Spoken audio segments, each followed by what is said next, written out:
A campus radio station is going to be in action. An interviewer is interviewing a man from the university for the survey. Listen to the conversation between them and circle the best answer from A, B, or C for questions 1 to 4. You now have some time to read questions 1 to 4.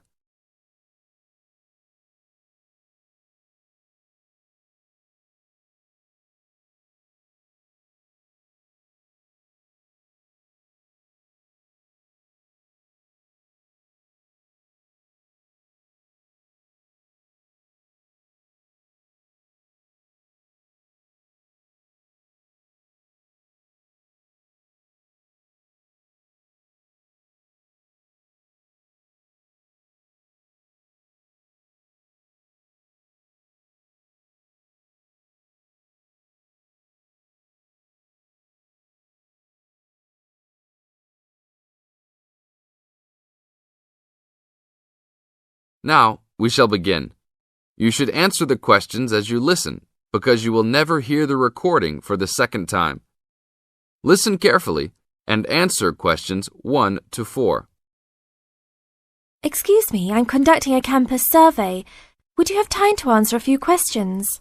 What's it all about?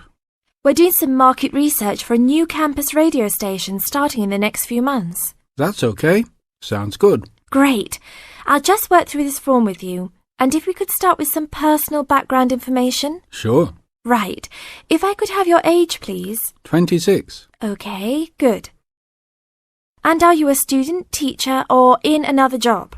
Well, I'm a tutor, but I'm also a postgraduate student, so I don't know what you might call me. What do you think? Okay, well, I'm more of a teacher, really. Fine. And would you mind if I asked about your salary, or I could leave it blank? No, that's okay. It's $20,000 a year. Thanks. Right. Now about your current listening habits. What would you say is your main reason for listening to radio?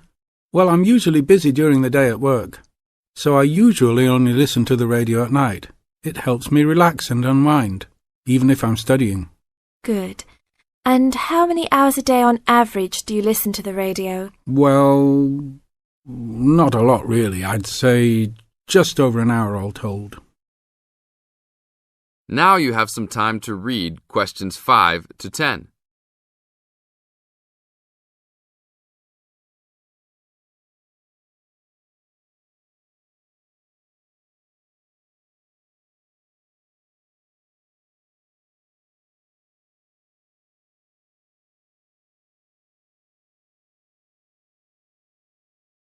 Now listen to the second part of the interview and answer questions 5 to 10. So, what are the 2 main times of the day that you listen to the radio? Well, for a little while around breakfast time, and then it tends to be later, after dinner, when I've finished any serious work I need to do. And what sort of radio programs do you like? I like the news, but I also like classical music. It helps me to relax.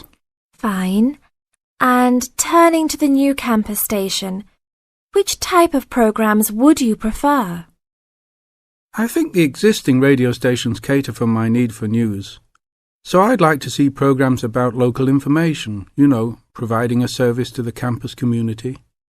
And in the same vein, perhaps more for academic viewers, some lectures or relevant programs. I see. And if you had to give the new director some specific advice when they set up the station, what would you tell them? I think I'd advise them to be careful about the quality of the broadcasts.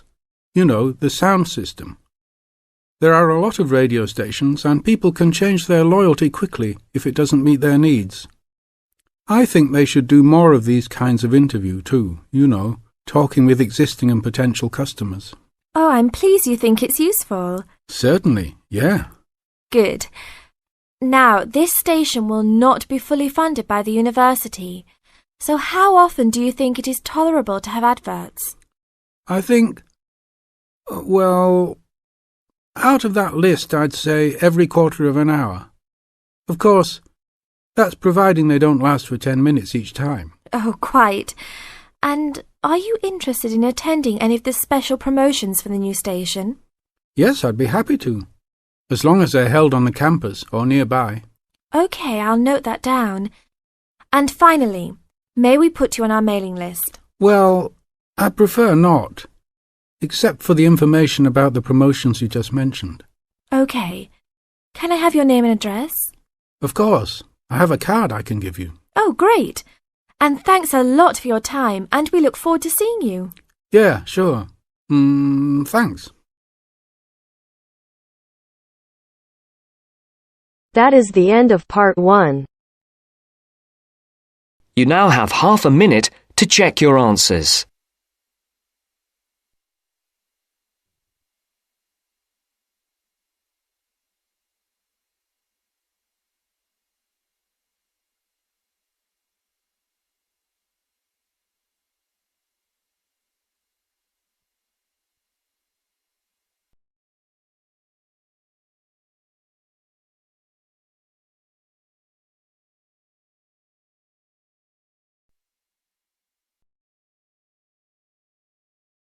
Now turns to part 2.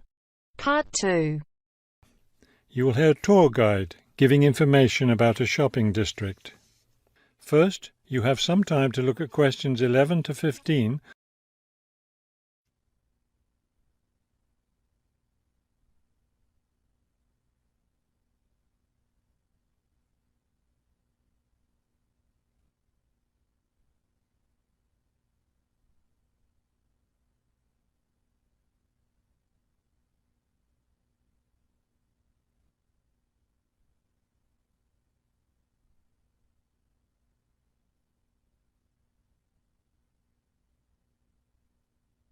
As you listen to the first part of the talk, answer questions 11 to 15.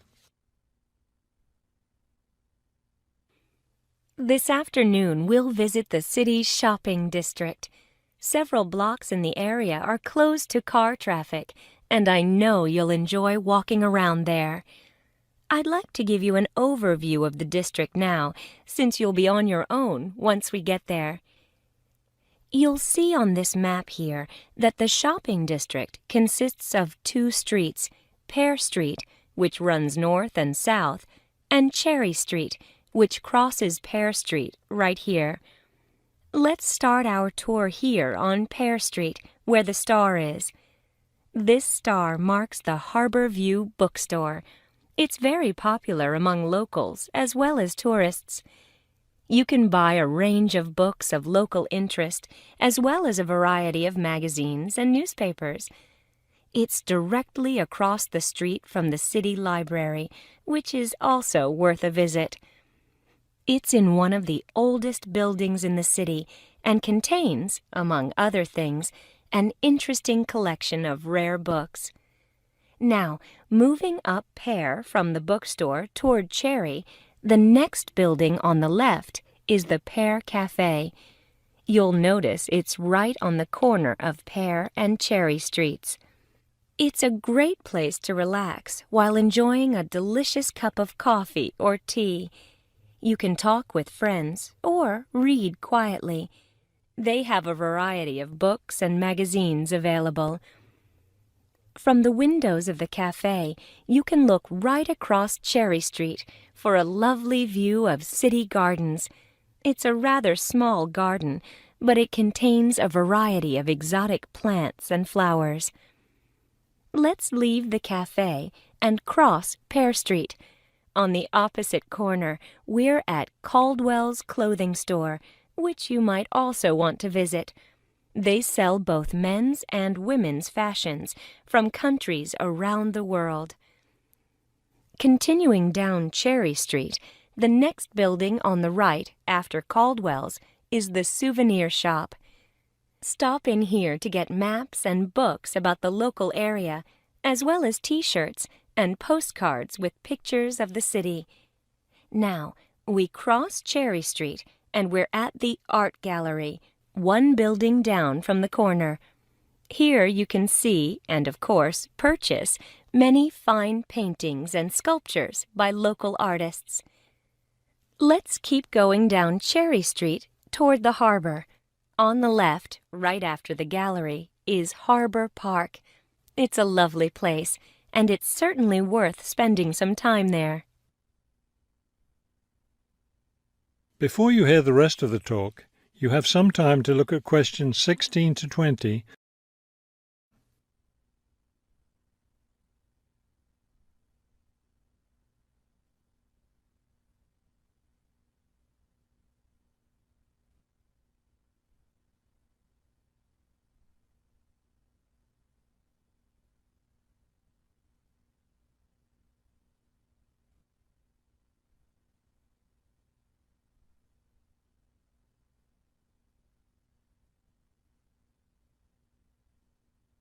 Now listen and answer questions 16 to 20.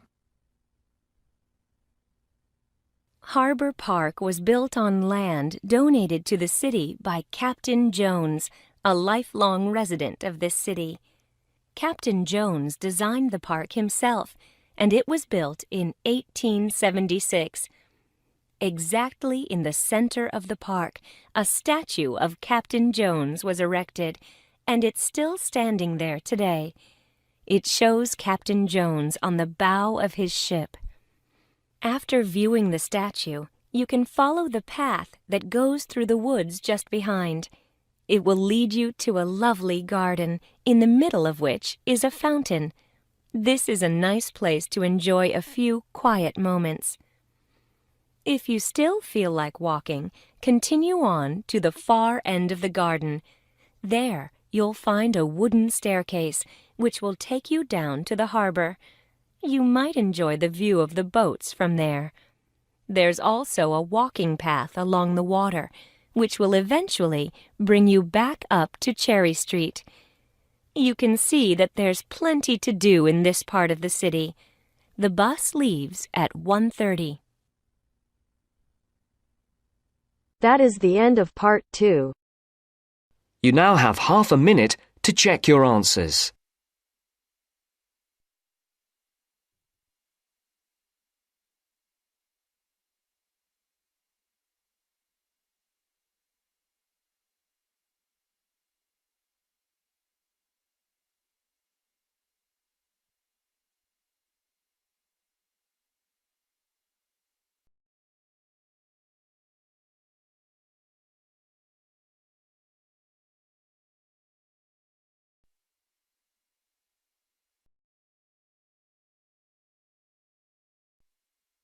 Now turns to part 3.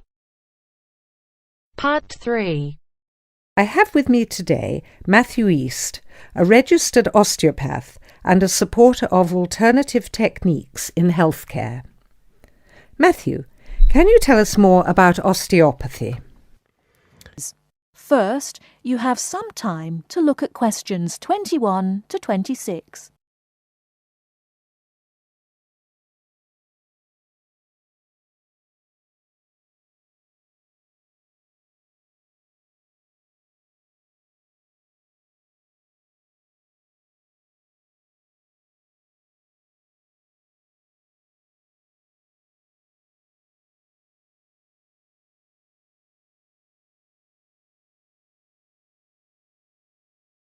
Now listen carefully and answer questions 21 to 26.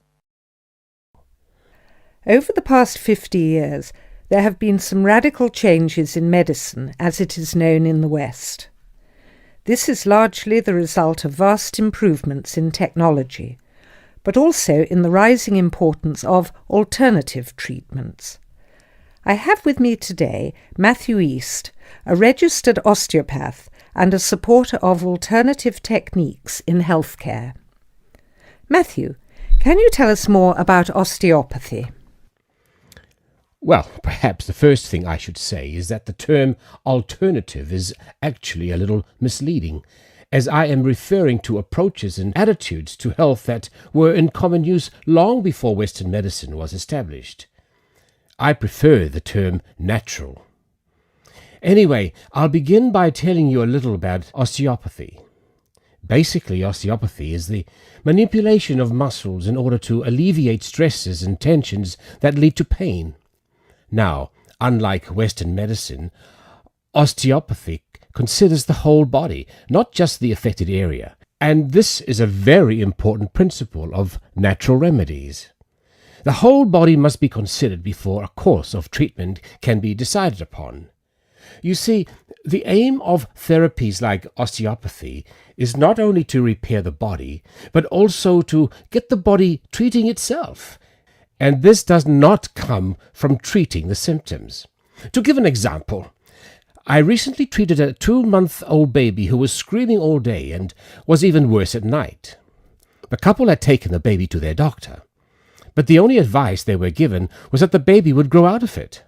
However, the real problem stemmed from a difficult birth, which put pressure on the baby's neck. After 10 minutes of gentle manipulation, the pressure was released, and within 20 minutes the baby was quiet and calm for the first time.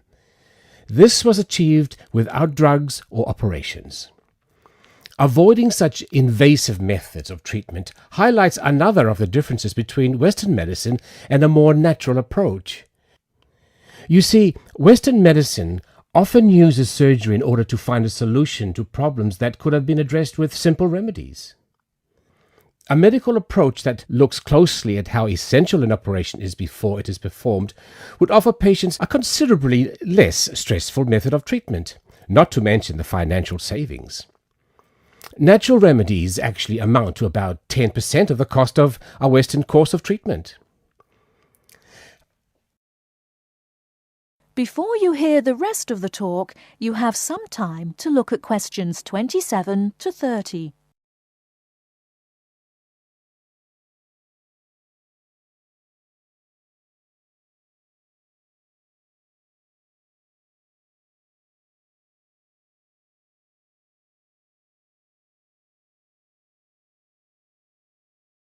Now listen and answer questions 27 to 30. I'd like to mention the subject of surgery again a little later, but I would like to say at this point that there are those that claim that the benefits of osteopathy and herbal therapies are largely psychological, that they have not undergone the clinical trials that pharmaceuticals have. To answer that, you only need to look at the example I gave earlier of the baby that stopped crying less than an hour after treatment, but was obviously far too young to react because of purely psychological factors. Another example can be seen in the successful use of acupuncture in the treatment of animals. In response to criticism regarding clinical trials, it is worth noting that the power of pharmaceutical companies is such that, although some drugs fail the standards required of them, they are sometimes still prescribed by doctors. Moving on to another point, it should be stressed that natural remedies, in addition to having no side effects, can also be applied to any patient. Now, I'm not suggesting that the same treatments are used indiscriminately. Although natural remedies can be used with any age group, the treatment selected is very specific to the person. By this I mean that not only the general health of the patient needs to be considered, but also their habits, diet, and lifestyle in order to build a complete picture. However, I am not suggesting that we should reject Western medicine entirely. In fact, there have been occasions when I have referred patients to their doctor, as I felt that in those cases it was the most suitable course of action. There are many situations in which it is by far the best option. Take emergency surgery, for example. Obviously, more natural remedies do not provide the speed required in such cases. The best solution would therefore be an open-minded combination of the two forms. Well, thank you very much, Matthew. That was a very interesting insight into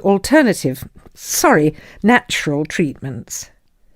Next week we'll be inviting Dr. Moore. That's M-O-O-R-E onto the programme to argue his case as a doctor. Until next week, then, goodbye. That is the end of part 3. You now have half a minute to check your answers.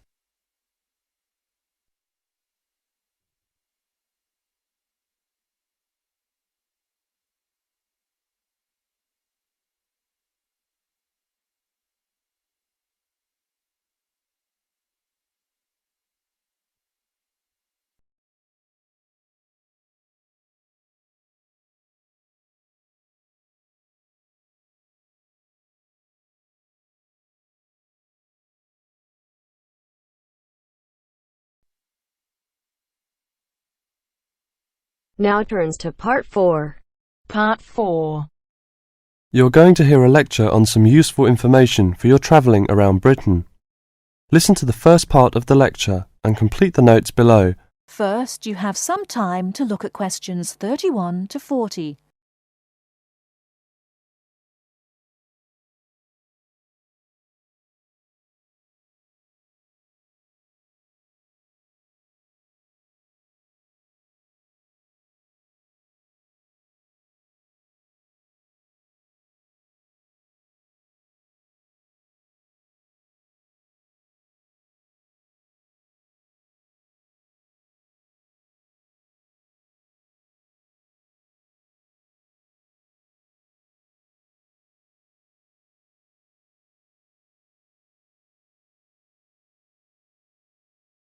Now listen carefully and answer questions 31 to 40. Good afternoon and welcome to the session on Britain. This afternoon I would like to provide some useful information for you about travelling around Britain. Britain has over 700 tourist information centres. You will find them at major ports, airports, stations, historic landmarks and towns and holiday centres. So just look out for this sign that says Tourist Information. The staff will be able to answer your holiday queries as well as provide essential maps, guides and brochures. Tourist information centres at major ports and airports in London and addresses of British Tourist Authority European offices are all listed on the Tourist Information Centres. Now let's talk about the telephone in Britain. You know, Britain is well supplied with public telephones. Street kiosks take 10-pence coins.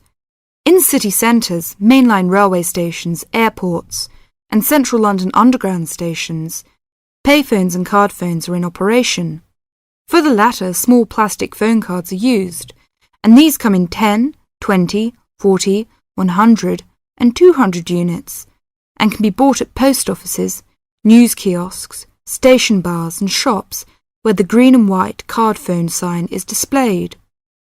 When using the different public telephone systems, make sure you read the dialling instructions carefully. Now, let's see the banks in Britain. There are 24-hour banks at London's two main airports.